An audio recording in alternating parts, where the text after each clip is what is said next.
Thank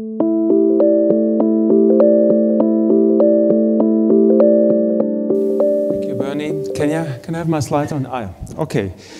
Yeah, I want to report you about two meetings, two expert meetings, and the first one was mainly triggered by Apostolos Tsikas, when he was doing his work on his registry. You know his paper, but when he was doing his work, he noticed that many definitions are not really fitting to the field of occluder implantation, or are, let's say, not homogeneously used. And that triggered a meeting with a focus on definitions and endpoints in this form of therapy. And we had a long list of, let's say, topics. What is a device? What is a technical? And what is a procedural success in this area? And this is different from putting a TAVI in, or a pacemaker, or doing an AF ablation, or a stent. What about bleeding? How are bleeding definitions fitting to that field? Or when we think about pericardial effusion tamponade, there is even an epicardial approach where pericardial effusion post-implantation is part of the procedure. And when you make a very strict definition, everybody had let's say, an adverse event post-procedure. So a long list of definitions. We had our meeting. We still struggle a little bit with European Heart and hope we get it really published and available soon. The basic information, and this was material we used, and we had even participants from the group who created that definition, was the VAC definitions, the Valve Academic Research Consortium in their first version, and there was a second version which defined all these aspects for the field of valve implantation. And just to give you an example, in some areas we used these definitions nearly unchanged, like in cardiovascular. What is cardiovascular mortality? Including death of unknown cause is counted as a cardiovascular mortality. What is non-cardiovascular mortality? We made only a slight change in this point here. Procedural mortality is everything what happens within 30 days after the procedure. I think in occlusion therapy we don't have this immediate procedural mortality within 70 hours as a relevant point as compared to TAVI implantation. So here we only did very small changes. We had a group of neurologists active in this field, and you know the differentiation between stroke and TIA is not that easy, and this was one of the points we also mentioned. And the differentiation, I think, is important, because if you have a neurological dysfunction which lasts shorter than 24 hours. From a clinical point, we would say this is a TIA, but in case of an imaging documented new hemorrhage or infarct, this is counted as a stroke. If you have a morphological correlation to this, even short-lasting neurological symptoms, then it's counted as a stroke.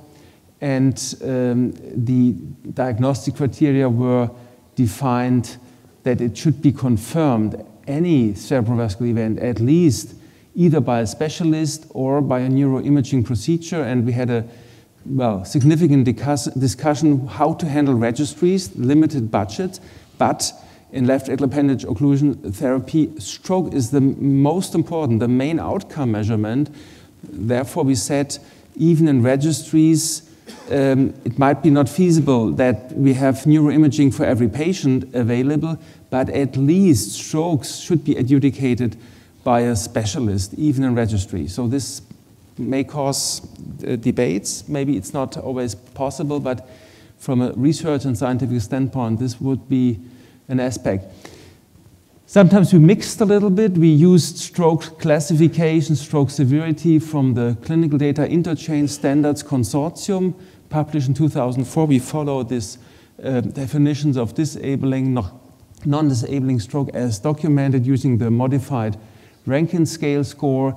And the big area of debate were device procedure-related complications, or here pericardial effusion. This is something which happens. And is it, well, significant? Is it relevant? We said if you have a simple effusion which requires no intervention and is purely treated pharmacology, we said it's clinically non-relevant. This is also a matter of debate. You can say if you treat something pharmacology, it is clinically relevant, but the group felt that this is a, let's say, has a low level of relevance. It's clinically relevant when it's treated with a puncture, surgical intervention, or leading to death.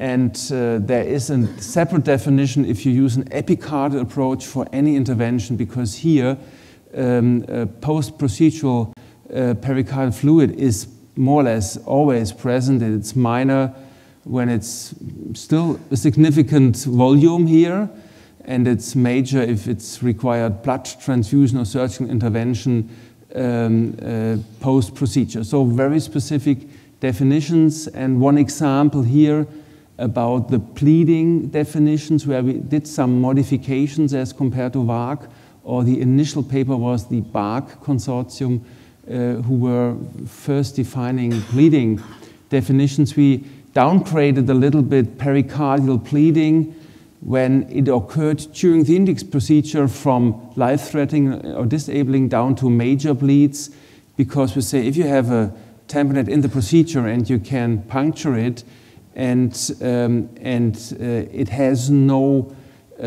significant consequences, then it's only a major bleed. But when this bleeding will cause shock symptoms, so it's a tamponade or severe hypotension requiring vasopressors or surgery, then it is upgraded again to a life-threatening bleed. So some, I think, adaptation to the field.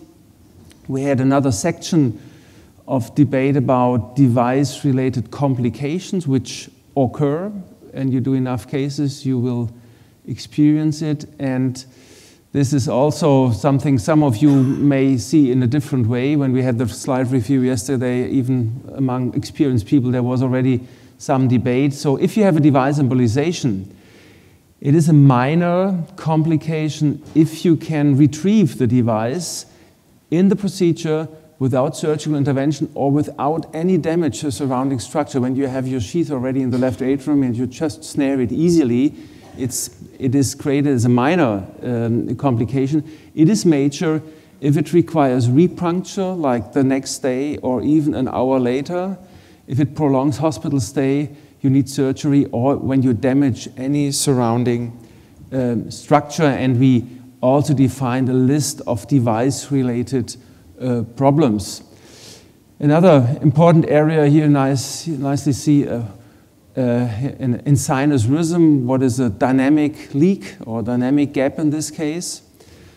So what is the relevance and how should we investigate the presence of leaks? And I think this list of definitions is, and this is a hope from the group, that you use these definitions homogeneously and later we can compare outcomes and studies, different devices. We need a homogeneous approach in that. So we agreed to use TE as the preferred technology, not CT to avoid radiation. It is then recommended if TE may be not available or not doable.